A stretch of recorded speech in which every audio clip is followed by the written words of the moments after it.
Shrikant Wadeyar, scion of a long line of royals, now ascends the gaddi or throne of his forefathers, but once a year on the Shera Day.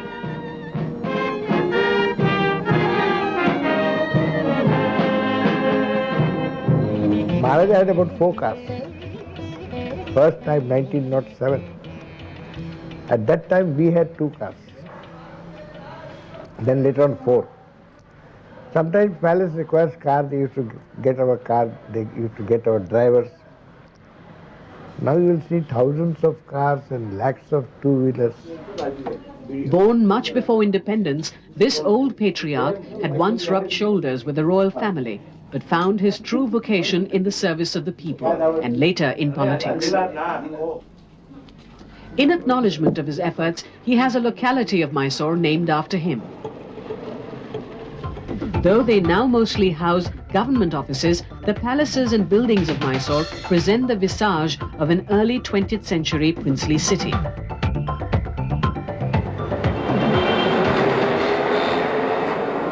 The civic architecture of Mysore is a blend of Indo-Saracenic and the classical European. But there is one building in Mysore that stands apart from all else. A neo-Gothic structure that acts not only as a landmark visible from far and wide, but one which stands testimony to the secular nature of Mysore.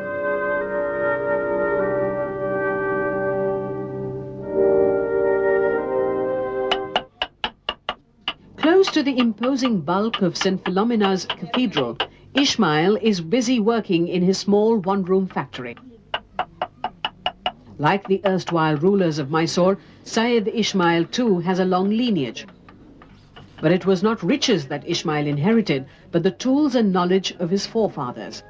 For he comes of a line of craftsmen who over centuries have created poetry out of wood.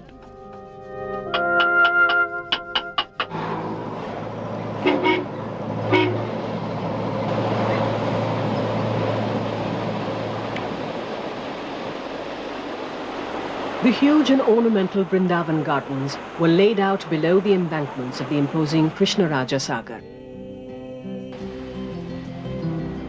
While over the years the face of urban Mysore underwent a gradual change, there are areas and activities in and around the city that seem untouched by time.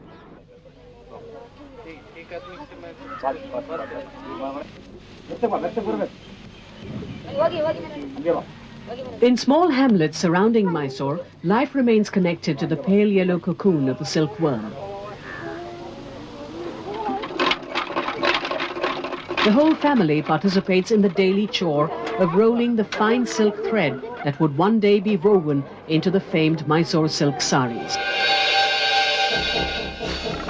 But life in Mysore had been irrevocably changed sometime in the first quarter of the 20th century, when a small sweetmeats shop inaugurated their latest offering, and Mysore Park was born.